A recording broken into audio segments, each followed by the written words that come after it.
Now, one of the things we mentioned early on when we looked at chapter 1 was bacterial growth and basically division is very simple. It's just by binary fission.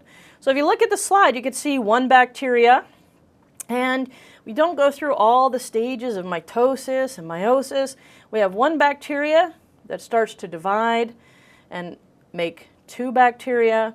Those two bacteria can divide by binary fission and make two more.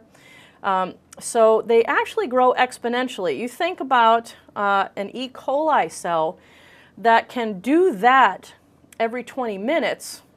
You're talking about very, very fast division of bacteria. So by binary fission is how they replicate. Now, where that's going to be somewhat important is if you look at the bacterial growth curve, all right? And I'm not saying you're going to get a ton of questions from the bacterial growth curve, but I'll give you an example of something they might ask you about the growth curve. Okay, if you look at the growth curve, you'll see the number of cells versus time, okay? And the very first stage of the bacterial growth curve is something called the lag stage. What's going on in lag? Nothing you can really see. The cells aren't actively dividing, but they're getting ready to divide. It's not like they're just resting, kind of like gearing up for the division process, but they are making proteins and everything that they need to get ready for that division, all right? Probably one of the most important steps of this growth curve is this logarithmic stage, okay?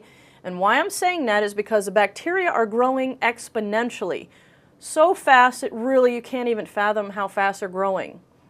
And if someone were to ask, you've got a patient that has a particular bacterial infection, at what stage in the growth of the bacteria are the bacteria most responsive to antibiotics and chemotherapy?